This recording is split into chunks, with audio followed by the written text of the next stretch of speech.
Hari Om, Hari Om. Bhagwan is teaching us in this chapter, a very important chapter with respect to our sadhana.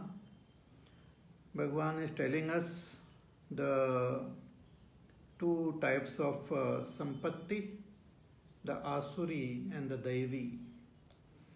The daivi sampat leads us towards moksha, and the asuri sampatti keeps us bound to the samsara. So we have to find out what is the predominant virtues, qualities which we have. We have to support and strengthen the Daivi and weaken and destroy the Asuri. That is the first step. We have to find out who is ruling our inner kingdom.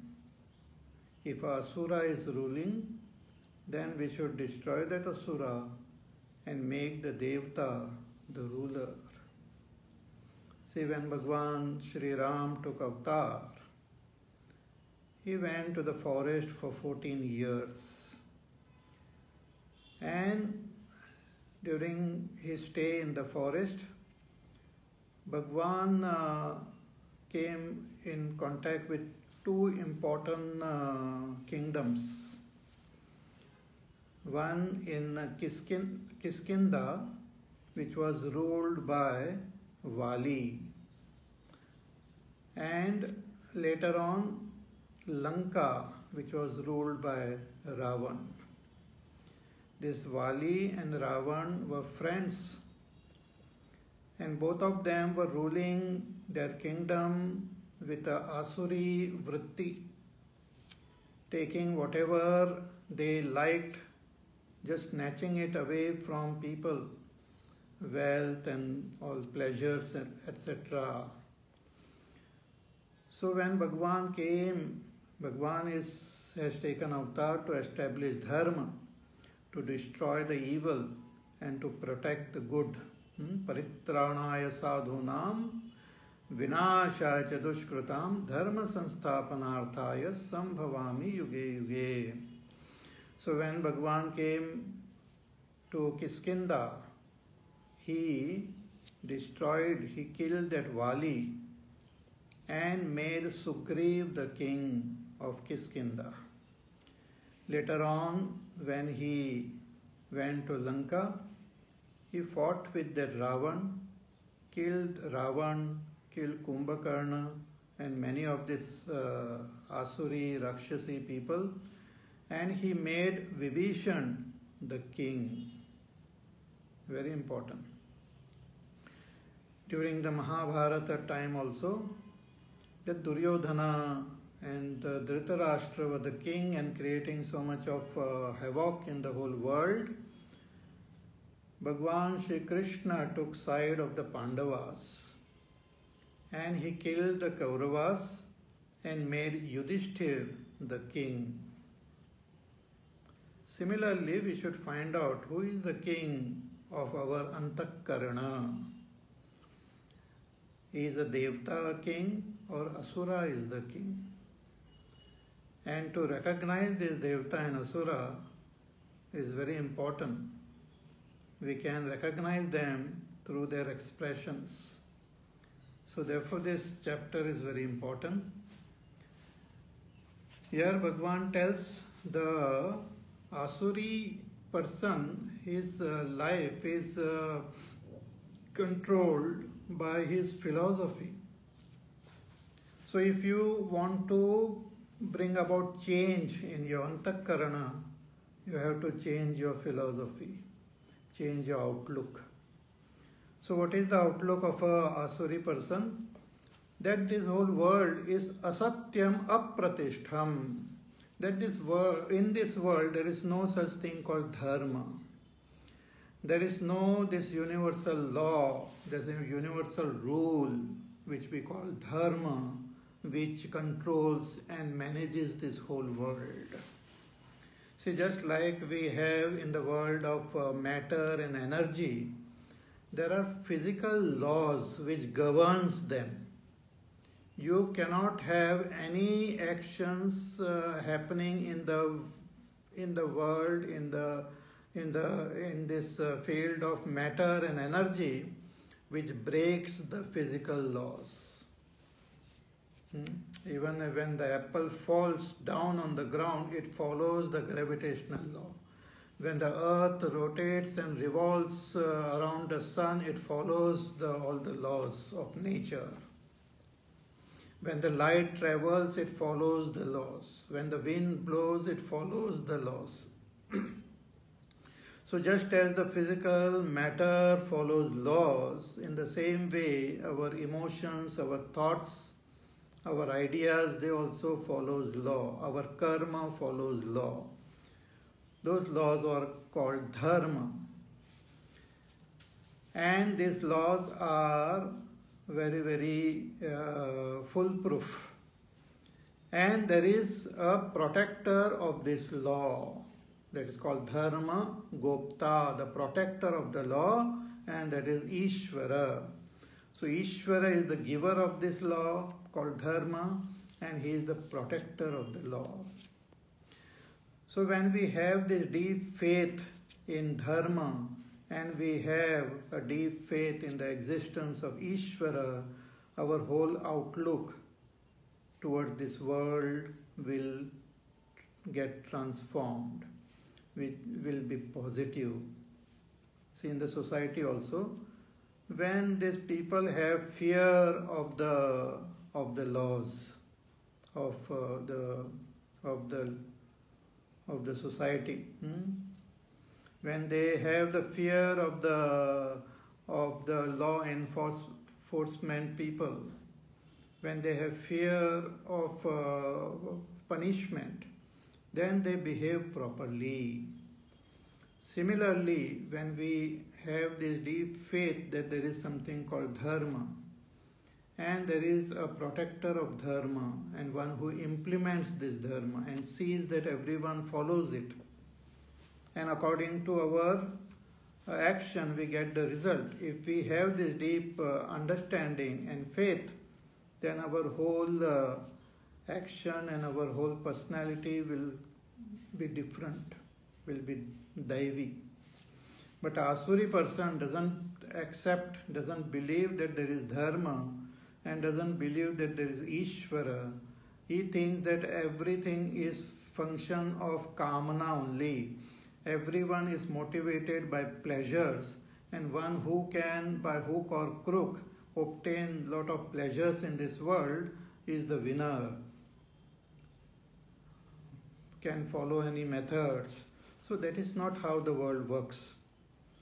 But with this tendency in their mind, they work in this world. Bhagavan says they have destroyed their own self, they have destroyed their own welfare, they are of little intelligence, and perform very harsh karma in this world for the destruction of the whole balance of this world. So further Bhagavan says in the 10th verse, what is that which propels a person, whether it is Daivi or Asuri, what propels us into various activities? So Bhagavan says in the next verse, Kamam ashritya dushpuram dambhamanamadhanvitaha mohat grahitva sadgrahat pravartante shuchivrataha.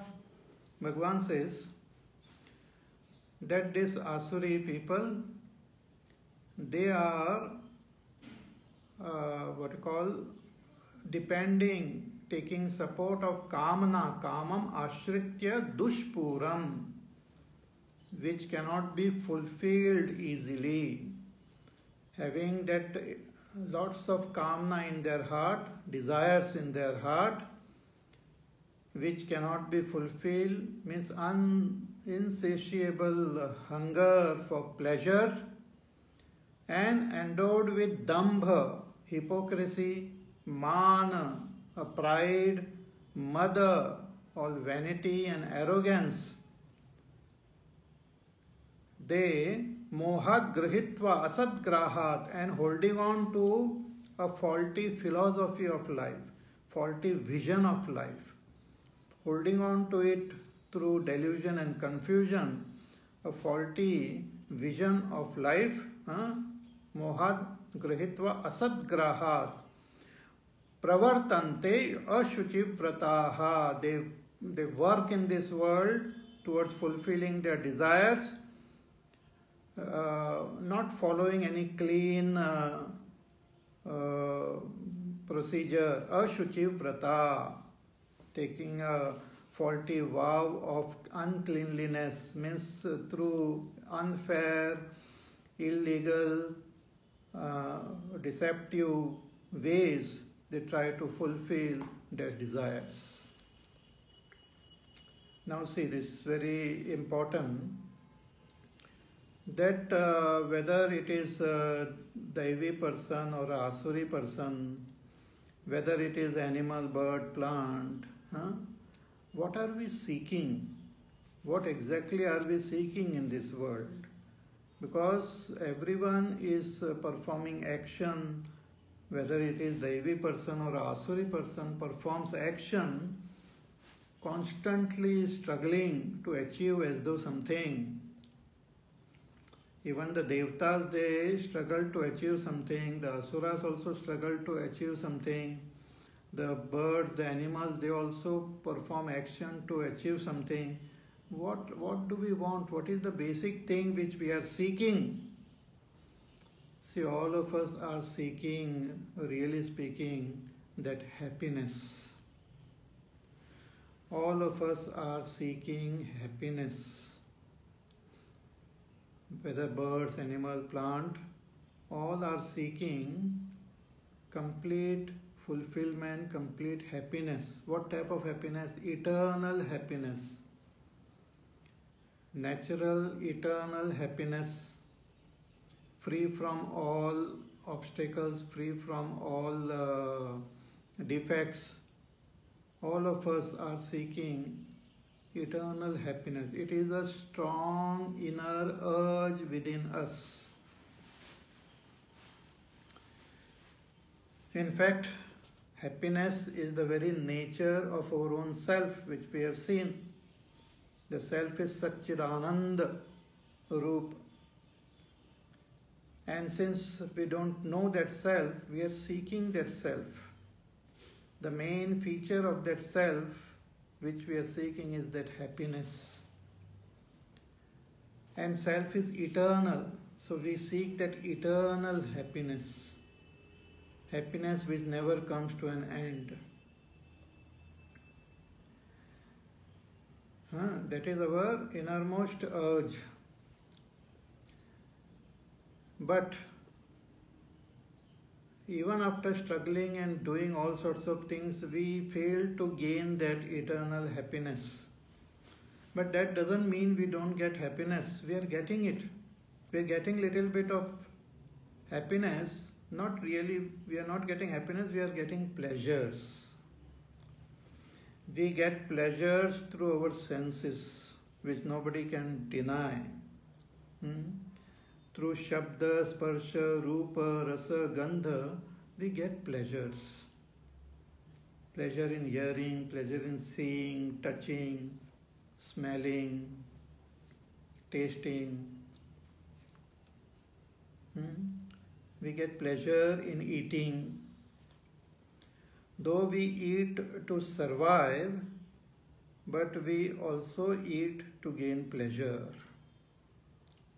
See, eating is required to maintain the body, but eating is also, it gives pleasure. So even after maintaining the body, people continue to eat because it gives pleasure. So all of us are seeking that eternal happiness, But when we don't get it, we take what is the second best, and the second best is pleasure, which is as though easily available for all beings. But the trouble with this pleasure is that as long as we are in contact with the objects, because it is gained through our senses, so as long as we are in contact with the objects, we get the pleasure. As soon as our own contact is cut, that pleasure also goes away. It may linger for some time and then it just disappears.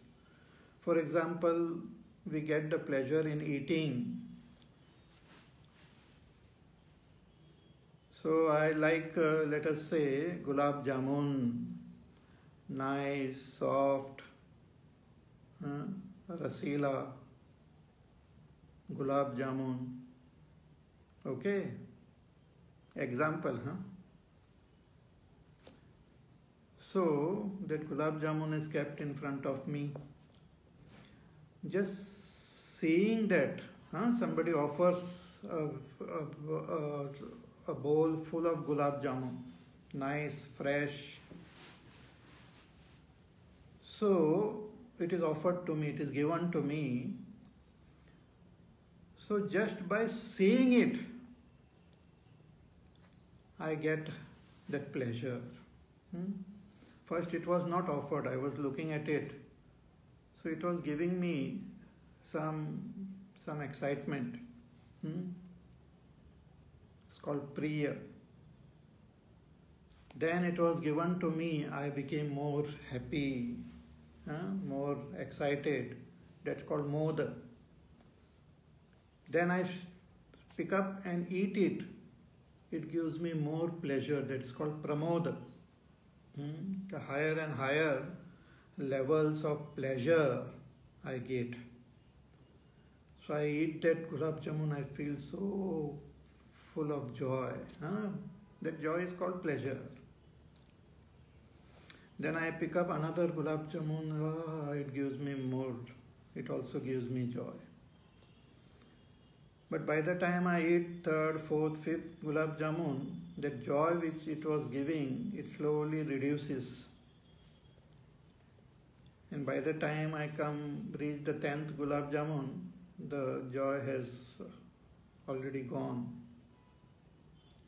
The pleasure is not there. I say, nahi baba, bas, bahut ho gaya. Aur nahi chahiye. But you are so happy, you want it. I said, no, I don't want now. So this pleasure which I get from the object, it also keeps on reducing. And a time comes when it stops giving me pleasure. Or some object gives me pleasure, some doesn't give me pleasure. Or some object give me pleasure at one time and not at other time. So it's so much complexity is there. And my desire is to gain pleasure, eternal pleasure, means continuously. But it doesn't happen. So what I do, I try to get pleasure as much as I can from one object. Then when it stops giving me pleasure, I go to another object, seek pleasure from that object. Then it stops giving me pleasure, then I go to another object. By the time I reach there, then again that desire for this first object comes, then I again come back to it. So in this way I keep seeking more and more objects so that I continuously get pleasure. So instead of getting eternal happiness, I try to gain pleasure continuously without a break. But always that break comes wherein I feel empty, I feel miserable, I feel sad, I feel disturbed. And the funny part of this pleasure is that however much you keep gaining it, there is never a stage when one feels totally fulfilled. It never leaves me saying that, oh, I have gained all the pleasures now, I don't want any more. It never happens. The more I fulfill my pleasures, the more the demand is there. The more I go from one object to another object, more the conditions are there to fulfill the pleasures, so it becomes more and more complex. Therefore, Bhagavan says it is duspuram. The example is also given of a fire. If you kindle a fire and you put fuel in the fire wants fuel. So if you put that fuel, you feel that, oh, fire will feel happy now and it will just remain like that. No, the fire demands more and more. And the more fuel you put in fire, the more it consumes it. There never comes a time when the fire says, enough, I don't want to consume any more fuel. Therefore, the fire is called anala. Anala means an-alam. Alam means enough. Fire says not enough. So our kamna also always say not enough. But because of my limited vision and limited understanding, I feel that this is what I want in life. I feel fulfillment of kamna is the main thing. So in order to fulfill that kamna, I need to perform action. And in order to fulfill those kamnas, I need resources. I need wealth. I need objects. So in order to obtain them, I have to work. But since I don't believe in dharma, so I use all fair as well as unfair means to work and obtain the resources. So in order to fulfill my kamna, that is my main goal, I want wealth, and to obtain wealth I have to perform action. So I perform various types of action to accumulate more and more wealth so that I can fulfill my kamna. So my life gets filled with lots of these activities, and not following dharma, the activities become ashuchi vrataha, devoid of all cleanliness, devoid of all proper following rules, holding on to wrong philosophies, wrong vision, filled with dambha. Dambha means hypocrisy and pride and arrogance. So this person filled with all this struggles, works day and night to acquire wealth and acquire the resources to fulfill the kamna. Because that thirst is there within. That thirst doesn't go away. That thirst doesn't go away. This kamna doesn't go away by fulfilling them. It is always there. We have seen in the 3rd chapter also, Arjuna had asked this question to Bhagavan, that what is that because of which a person commits sin? And Bhagavan had said, Kama esha krodha esha rajoguna samudbhavaha mahashano mahapapma viddhenam iha vairinam. That, hey Arjuna, understand, Kama and Krodha are the main thing which makes a person commit sin, because it is insatiable, cannot be satiated. So one struggles day and night. And we have seen in the 3rd chapter also, the only way to overcome this kamna is to understand that which is beyond the mind, to comprehend our own inner self, understand that what I am seeking is my own self. The happiness which is there of the self, that is what I am seeking. and that happiness cannot be gained through any other means. It is just false things. It is not proper. We struggle, we go here and there. It will never satisfy us, never. So kamam ashritya dushpuram dambhamanam madanvitaha mohat grihitva asadgrahat. And due to confusion, due to delusion, this person holds on to his vision, his view, and therefore continuously perform various types of actions which are unholy, which are not clean, and becomes miserable. Actually, it's a miserable state of a asura. A asuri person is a miserable person. One should have compassion towards such people and should try to see that slowly they drop this vritti and become better and better. See, there is a very beautiful story in our Upanishad, Chandogya Upanishad. I must have told you this story before also, but let us go through this story once more.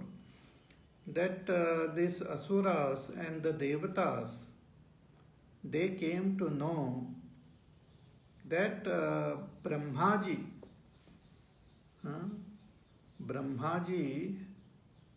the creator, he has some knowledge by which one can gain eternal pleasure, eternal happiness. That's what they heard from somewhere. That Brahmaji has got some secret with him by which one can gain eternal pleasure and lordship over all the lokas. So this is what everyone wants. So the king of the devatas, Indra Bhagwan, he told all the devatas that I will go to Brahmaji and acquire this secret and come and share with all of you. At the same time, the king of the asuras, Virochan is the king of the asuras, he also told his people that I will go to Brahmaji and gain this secret and I will share it with all of you. Then we can gain eternal pleasure and lordship over all the lokas. So both of them, not knowing that other person is also seeking the same thing, both of them reach Brahmaji. And they told Brahmaji that we have come to gain this secret which you have. Please tell us. So they surrendered to Brahmaji as a student.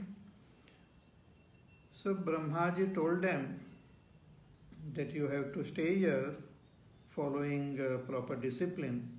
This knowledge cannot be just given just like that. So you stay here for 33 or 32 years and following all the discipline, and thereafter I will give you this knowledge. So they stayed, and then Brahmaji called them and he said, okay, I will give you that knowledge. And Brahmaji, there was a water was kept at one place. So Brahmaji told them that look into this water, what do you see? So both of them saw their own reflection. They saw their body, they saw the dress which they were wearing, they saw the beautiful reflection in the waters. Brahmaji said that is the Atma. You recognize that Atma and you will gain eternal happiness and lordship over all the lokas. because that Atma is all pervading. It is the Lord of all the lokas, and it is having that eternal happiness. So when Virochan saw that, he saw his own reflection, he saw his own body, and he came to the conclusion that this body is Atma, that body is the ultimate aim and goal, that we have to seek pleasure for the body, maintain the body, not allow the body to get destroyed, do whatever to give pleasure to this body. That's what he understood, misunderstood. And he came back and told this to his other Asura friends also. And that's how even now Asuras think that body itself is Atma, and giving pleasure to this body itself is the aim and goal of our life. And to maintain the body itself is the main thing which we have to struggle. By hook or by crook, just keep giving pleasure to the body through the senses. But when Indra saw that, he could not recognize that Atma in that. He said, this cannot be the ultimate. So he continued to stay with Brahmaji, and finally he learnt about that Atma. So what Brahmaji wanted to convey was that you can see your reflection. What do you see? You see your body. So you, the seer, is different from this body, what you see. Your body is just like a reflection, but you are the seer of this body. You are the witness of this body. So Brahmaji wanted to point out that witness. And that witness Atma, that Sakshi Chaitanya Atma, that Kshetrajna, is really that eternal Brahma filled with supreme happiness. But Virochan could not understand this, misunderstood. He did not stay back, and he left Brahmaji and went home. See, that is what trouble. Many times we give up our study of our scriptures in between and think we have understood, and we just go back. We should understand, recognize it properly, completely. That is very important. So, this desire for happiness gets converted, is instead of seeking that supreme happiness, we start seeking pleasure. So when we start seeking pleasure, we become more and more asuri. But when we strive to seek that eternal happiness, then we move towards the Daivi Sampatti. So that supreme, this pleasure is called Kama, and that supreme is Ram. Seeking pleasure is Kama, and seeking that supreme is Ram. So we have to choose between Kama and Rama. A very beautiful chaupai is there by Tulsidas ji. He says that Jahan Ram taha Kam nahi, nahi Ram taha Kam. That where there is Ram, there is no Kam. And where there is Kam, where there is no Ram, then the Kam also comes. So it is up to us, what do we choose? Do we choose Kama, means pleasure, or do we choose Rama, the eternal happiness of our own self, the supreme self, Paramatma. Paramatma is Rama, and pleasures is Kama.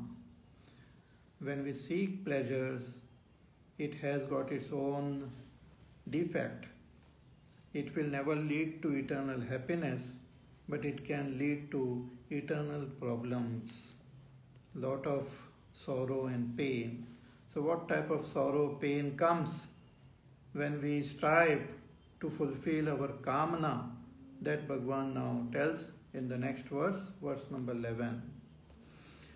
Chintam aparimeyancha pralayantam upashritaha kamopabhoga paramaha etavaditi nishchitaha. Bhagavan says that chintam aparimeyancha pralayantam upashritaha.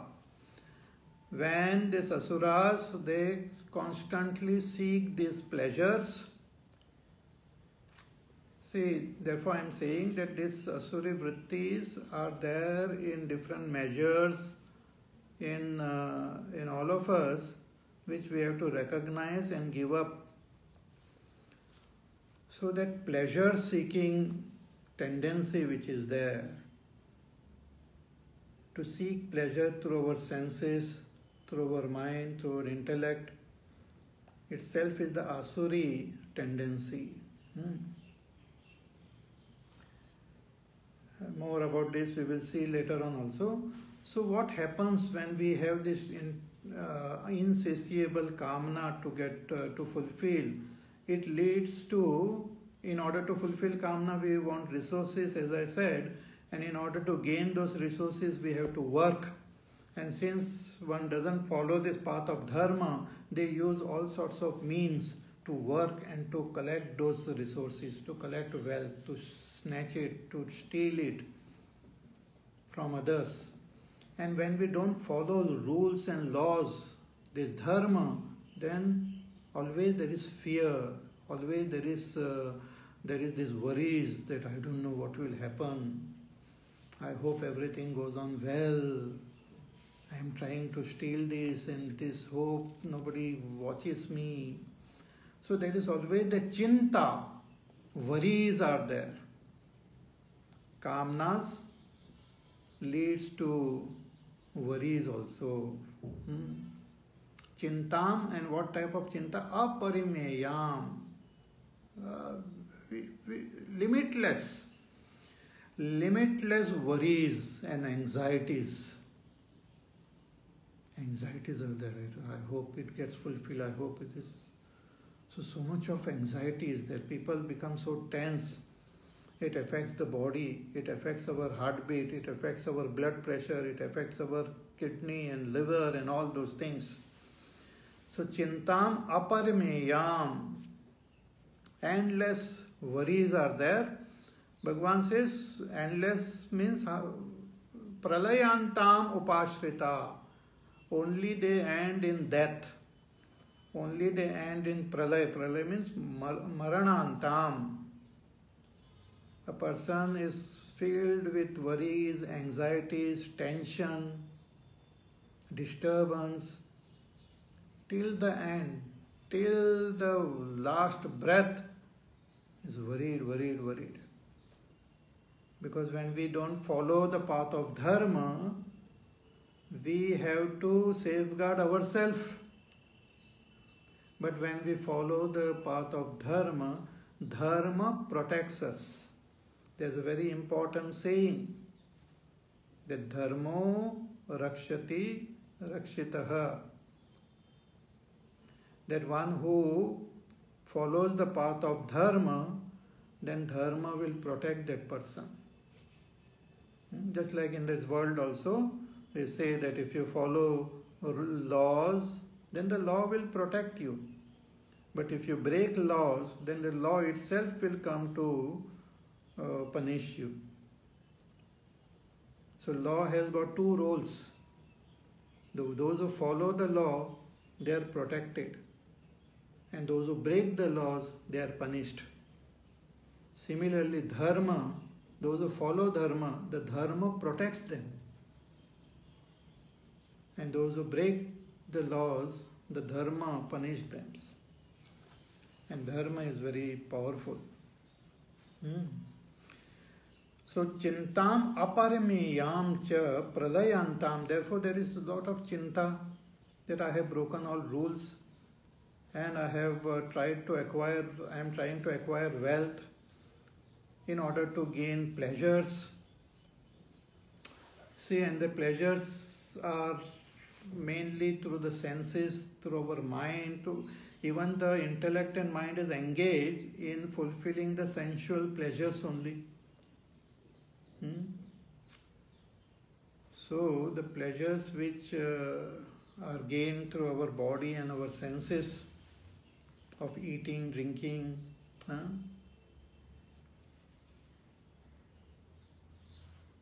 sensual pleasures, carnal pleasures. So, and kamopabhoga parama, and their whole goal and aim is to gain those pleasures. Kama and upabhoga, gain those objects which gives pleasure and indulge in them day and night, constantly struggle to gain pleasures. In Mahabharata there is a story of that Yayati, King Yayati, I had told you before also, who also started indulging in various types of pleasures. And he was a king, he had all the resources, so constantly indulging in pleasures non-stop. Food and eating and women and all different, drinking and sleeping and all sorts of pleasures, comfort and luxuries. So after indulging in pleasure, his body started becoming old, but that satisfaction never came, that fulfillment never came, and his body started becoming weak and could not enjoy those pleasures. So he went to the Rishi and said, please make me young again, because I am feeling unfulfilled even after indulging in so much of pleasure. Fullness nahi hai, shanti nahi hai. So I want more pleasures. So make my body young again. So Rishi said, this is not possible. But if somebody wants to exchange their youthfulness, then I can do it. So he had children, so he asked his children that please exchange your youthfulness and take my old age. So one of his son agreed. So the son became old and this father became young, and again he started indulging, but still there was no satisfaction. And finally he came to know that kama cannot be fully satisfied only by bhog. Na jato kama kamanam upabhogena shamyati. That's what he said. That this kama cannot be fulfilled just by upabhoga, by indulging. One can overcome kama only by transcending kama, not by indulging in kama, but by transcending kama and attaining that Ram. Ram को प्राप्त करो, काम को छोड़ दो, राम को पकड़ो. काम हमारे जीवन में fulfillment नहीं देगा. See, for eating, you eat to live, but when we start living to eat, then we get overpowered by this kamna. Eating, drinking, sleeping and all is okay, required at a certain level to maintain our body. But when we try to indulge in them to seek pleasure, then we get stuck.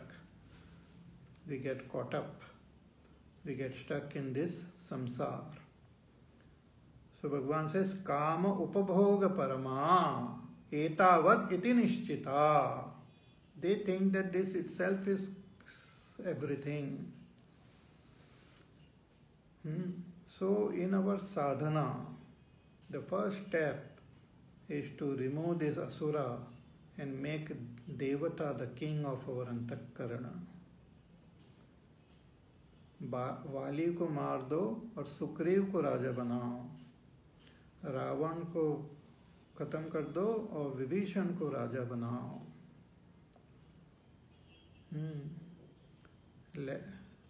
Duryodhan को निकाल दो और युधिष्ठिर को राजा बनाओ. That is the path, that is the thing, that is the message which Bhagwan wants to give in this chapter. So chintam aparameyancha pralayantam upashritaha kamopabhoga parama etavat iti nishchita. They think that kama और उसका उपभोग करना ही, that is the parama, that is the main thing. खाओ पियो ऐश करो, indulge in different pleasures. So they are not available for higher learning because they are convinced that what I am seeking is kamna only. Because immediately I get the pleasure, what I want, happiness, so immediately I am getting happiness. Here the scripture says, you purify your mind and you seek and meditate on that supreme reality and you will gain eternal happiness. It appears like a theory only.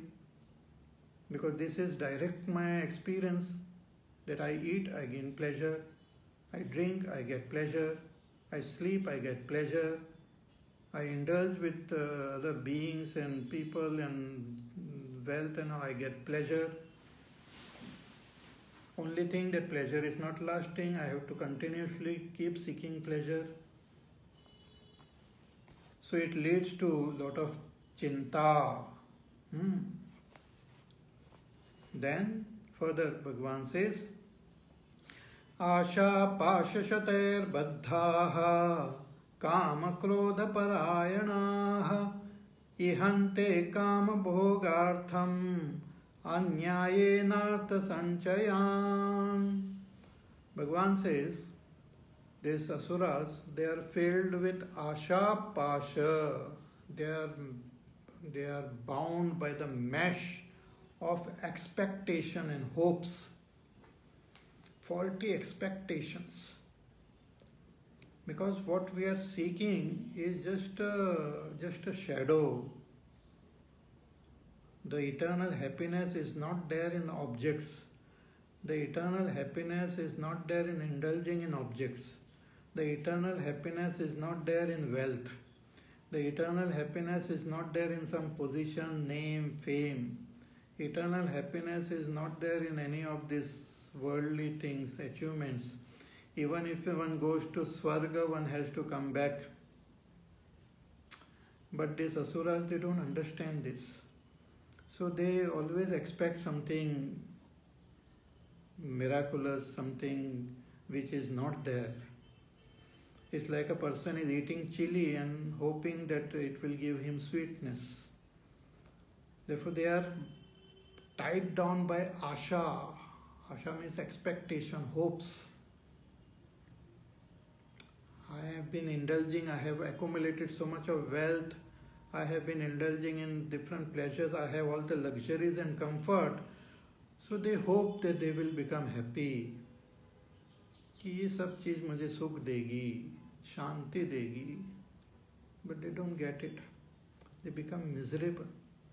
Even with all the wealth and all, they remain lonely, miserable, weeping. So asha pasha shataihi baddhaha, hundreds of the mesh, knots, ropes of asha binds them. They are bound by hundreds of ropes of expectations and hopes. And kama krodha parayanaha, and they feel that only by fulfilling the kamana they can have that complete satisfaction. So they think kama is the ultimate. And in order to fulfill kamana, they want wealth. And in order to acquire this wealth and other resources, they have to work. And in order to work, they use all sorts of fair and unfair means. So a lot of obstacle comes. So which gives rise to anger, which gives rise to frustration, which gives rise to agitations. So Kama and Krodha. So Kama is always associated with frustration, anger, dissatisfaction, Krodha. So Kama Krodha Parayanaha. They are always considering Kama and Krodha, totally dedicated to Kama and Krodha only. Taking support of Kama and Krodha. Involved in indulging in fulfilling Kamna and fighting with all the obstacles through their Krodha, through their anger. Ihante Kama Bhogartham. Ihante means cheshtante, struggle, work, put forth effort. For what? Kama Bhogartham. For Kama and the Bhoga. To fulfill Kamna and indulge in the various pleasures. So acquire the objects which gives them that pleasure and indulge in that pleasure. So struggle to acquire more and more pleasure-giving objects. Pleasure-giving all those equipments. And indulge in those pleasures. So Kama Bhoga, Bhogartham, and in order to acquire them, they follow unfair means. Anyayena, Artha Sanchayan. Anyaya means unlawfully, illegally, unjustly. They perform actions to acquire wealth, to acquire the resources. See, in our Shastra, Bhagavan says that you follow the path of dharma, you do your kartavya karma, and with your kartavya karma, whatever you get, you fulfill your little desires and be happy with that. Vittam tena vinodaya chittam. Whatever your kartavya karma and you get the wealth, with that only you fulfill whatever your worldly desires and be happy and strive to gain this eternal, supreme happiness of the self. Don't mistake this Kama for Rama. कामना को राम मत समझो. So ihante kama bhogartham anyayena artha sanchayam. Okay. So this has to be understood. I am stressing on this because once we understand it deeply, the transformation will happen within. Our personality will become positive, because this will clean any negativities which might be there in our antakarana, make it more and more positive, and take us towards our supreme goal. Okay? So more about this we will see in our class tomorrow. So till then you take care, be happy, safe, peaceful, healthy, do your work, do your sadhana, and pray to Ram. Let Ram come into your life. Then calm will automatically go. Jahan Ram tahan काम नहीं, नहीं राम तहाँ काम. जहाँ पर राम है वहाँ पर काम नहीं. So pray to Ram. Just chant Bhagwan's name, Ram, Ram, Ram, Ram. Shri Ram, Jai Ram, Jai Jai Ram. Shri Ram, Jai Ram, Jai Jai Ram. Shri Ram Jaya Ram Jaya Jaya Ram, Shri Ram Jaya Ram Jaya Jaya Ram, Shri Ram Jaya Ram Jaya Jaya Ram, Shri Ram Jaya Ram Jaya Jaya Ram, Shri Ram Jaya Ram Jaya Jaya Ram, Shri Ram Jaya Ram Jaya Jaya Ram, Shri Ram Jaya Ram Jaya Jaya Ram, Shri Ram Jaya Ram Jaya Jaya Ram, Shri Ram Jaya Ram Jaya Jaya Ram, Shri Ram Jaya Ram Jaya Jaya Ram, Shri Ram Jaya Ram Jaya Jaya Ram, Shri Ram Jaya Ram Jaya Jaya Ram, Shri Ram Jaya Ram Jaya Jaya Ram, Shri Ram Jaya Ram Jaya Jaya Ram, Shri Ram Jaya Ram Jaya Jaya Ram, Jaya Jaya Ram Jaya Jaya Ram, Boli Syavar Ramachandra Bhagwan ki Jai. Om Purnamada Purnamidam Purnat Purnamudachyate Purnasya Purnamadaya Purnameva Vashishyate. Om Shanti Shanti Shanti. Harihi Om Shri Gurubhyo Namaha. Harihi Om.